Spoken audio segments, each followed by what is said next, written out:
What is up there, everybody? Citrus Aviation here with the first trip report on this channel. And today we are going to do a full trip report for the Des Moines, Minneapolis, and back to Des Moines trip. This will cover 2 flights, and we will also be taking a look at the visit to the DG Pilot store in St. Paul, Minnesota. So, let's get started.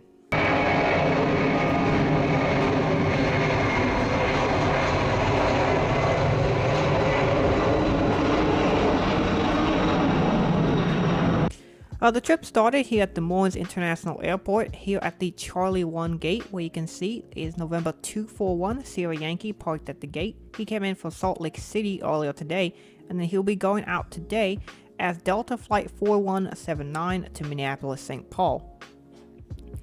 The Charlie 1 gate was in use at the time as Delta was having their Charlie 4 gate rebuilt, and so temporarily the Charlie 1 gate was loaned out to Delta to be used until the Charlie 4 bridge was finished. On this trip I am flying standby. As a result, I have my seats selected by the gate agent when I arrive. Today I'm seated in seat 15 Alpha, a window seat towards the back of the aircraft. As a result of flying standby, the trip was pretty cheap. It was only $52, which is a really good price. Once again on board the aircraft, you can tell that this cabin is quite nice, even for a Delta main cabin. You can see you've got your tray table, you got your 2 seat pockets, one for the safety cards and the air sickness bag, and then there's one for where the magazine would have been, but you can just put random items there. You do have your typical overhead controls such as air and light and a call button for a flight attendant. The seats are quite nice. They're leather. They've got some nice stitching in them with a nice pillow cushion that allows for you to tilt the cushions inward or adjust it up or down depending on how you would like it. The seat also has a slight recline that can also be adjusted as well. Overall, this is one of the nicest regional jet cabins I've ever flown on. Definitely right up there with the CRJ900s. Those are, I think, the 2 best cabins you can get are the Atmosphere CRJ900s and these ERJ175 cabins.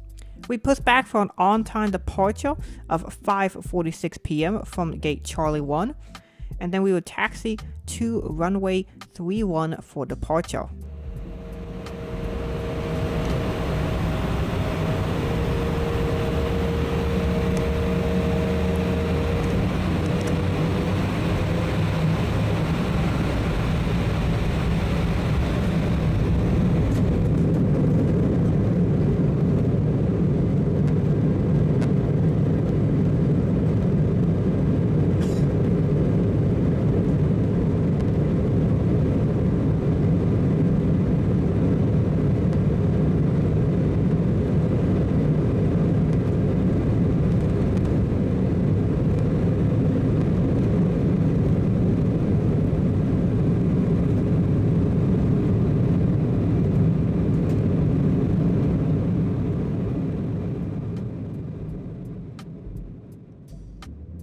Since the flight is only 45 minutes long, there was no food or drink service on the flight.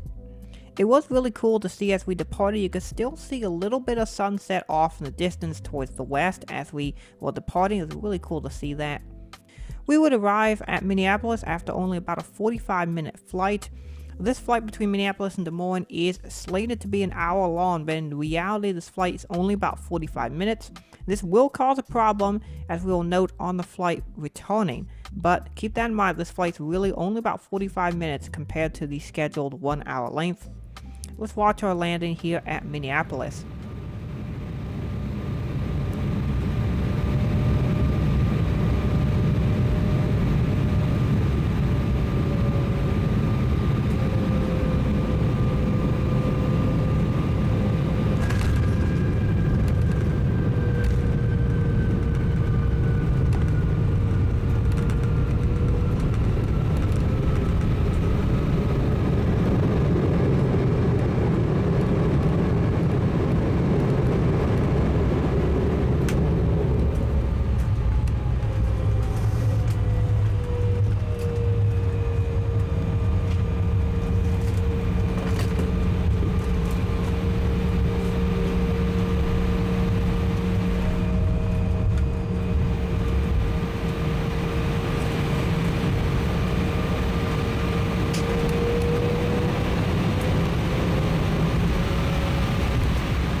After our landing at Minneapolis, we taxied to gate Charlie 7, which is part of the Endeavor Air SkyWest terminal, and then we were off board from our flight. After a nice, fresh night of sleep at the Fairfield Inn Suites Marriott at the airport, we would go over to DG Pilot in St. Paul, Minnesota. Now, for a lot of you who know the area, you know that Minneapolis and St. Paul have their own separate downtown areas. DG Pilot is located in the Old Town St. Paul area and has some really cool stores. This store is actually located in an old building, and they have an awesome decor for their store. They have a wide range of models that you can choose from. I bought about 11 models total, including I think it was 9 aircraft and then some accessories I bought as well. You can see here they've got a wide range of aircraft available, from Gemini 200s and in-flight 200s all the way to Air Force One models and Gemini Jet 400 models. They sell NG models, Phoenix models. They have a huge variety of model aircraft, not just model aircraft, but they sell a lot of accessories as well, as you can see here. I really do like their selection. They got a nice store, and they even have this really cool airport setup with a map from layover layouts and a terminal from Diecast Aircraft Network. They got some really good stuff that you can see available at their store. One of my favorite features about DG Pilot is they have a scratch and dent section where models that come defective are available for sale at a discounted rate. I would end up taking advantage of this and buying a few of the discounted models, and you will see some of those in videos coming up. And you probably already saw the Gemini 200 747 that had an issue. So I was finally ready to go and had picked up my models. I'm very excited about these, and they're going to be great additions to the collection. There were some that I had to wait on pre-order. The Hawaiian 787-9, the Qatar A350 were on pre-order at the time. I have since received those models, and they're quite nice. But yeah, it was really cool. They allowed me to make it the one order, and then they gave me free shipping, as the Gemini 200 models didn't fit in my suitcase. So yeah, I had those shipped and then was able to pack some of the 1/400 scale models, which are now in the collection. After our stop at DG Pilot, it was time to head home, and we went back to Minneapolis St. Paul Airport, where we'd fly Delta 5504 to Des Moines. Minneapolis does have a really cool spot where you can plane spot. It's in a former control tower here at the Delta terminal. This would have been a ground control tower used mostly for ground operations and for ramp operations. This would not have been an air traffic control tower used for tower frequencies, but this would have been a ground frequency tower. It's still really cool that you can use it as a plane spawn location, and there's lots of planes you can watch from here. You're going to be able to see all the action from Charlie, Alpha, and Bravo terminal, as well as some Minnesota Air National Guard activity, Delta terminal activity, and some Foxtrot and Echo terminal activity. After a visit at the tower and eating my delicious Chick-fil-A meal, I went over to the gate. Our gate today will be Charlie 23. We'll be taking this CRJ-900, November 186 Papa Quebec, to Des Moines. The gate agent at this gate assigned me seat 6 Alpha, which is a Delta Comfort Plus seat, which is a very nice seat to have. It has extended legroom, which is quite significant on the CRJ-900. It is almost double the legroom you would get on a normal main cabin flight on some of the other Delta aircraft, such as the CRJ-700 or 200. This really is quite a bit of legroom, but here you can see we also have our standard features such as a tray table, and I really like the way these tray tables fold out on the CRJ aircraft. And then you also have, because it's Delta Comfort, you get 3 pockets. You get this little one on the right, and then you get a main one, and then the one where the safety card and the air sickness bag are. Before long, it was time to push back from the gate, and we were ready for our departure to Des Moines. It had just started raining at this time, and so you can see some of the raindrops coming down as we push back.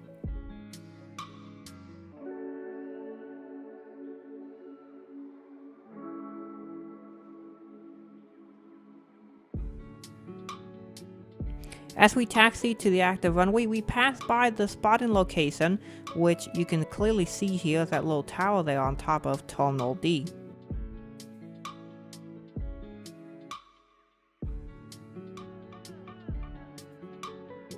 Before long, we were ready for departure from runway 17.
Because of the dense cloud cover over the portion of the Midwest that day, we never left the clouds, and so we mostly just cruised through the clouds the entire way there.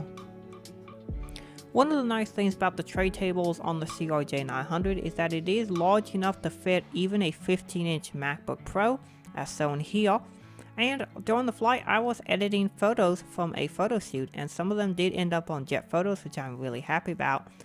Really cool thing to edit pictures while you are flying on the plane that you're editing a picture of. That was really fun. Did it on the Allegiant trip, and here I am doing it on the flight on Delta. Once again, there was no food or drink service provided to most passengers. However, first class passengers did receive a beverage of their choice and a snack of their choice. Before long, it was time for us to descend into Des Moines, and we would end up landing runway 5.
When we arrived at Des Moines, we taxied to our gate, which was Charlie 2 today.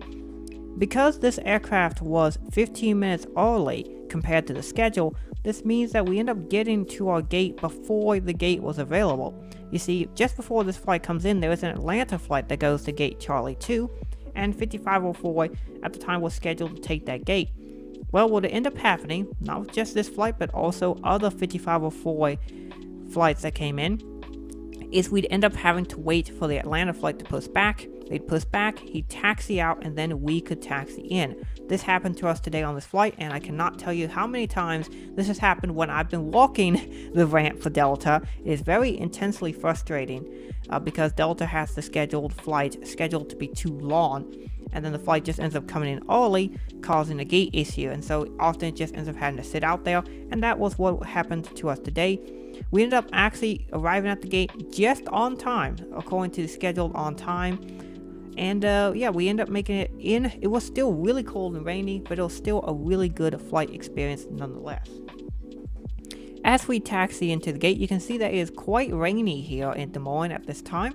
And it was one of those really wet and dreary days that was not very fun to walk out on the ramp. I can confirm this as someone who has to do this myself. It's not fun to walk these rainy days, but it's something we do anyway.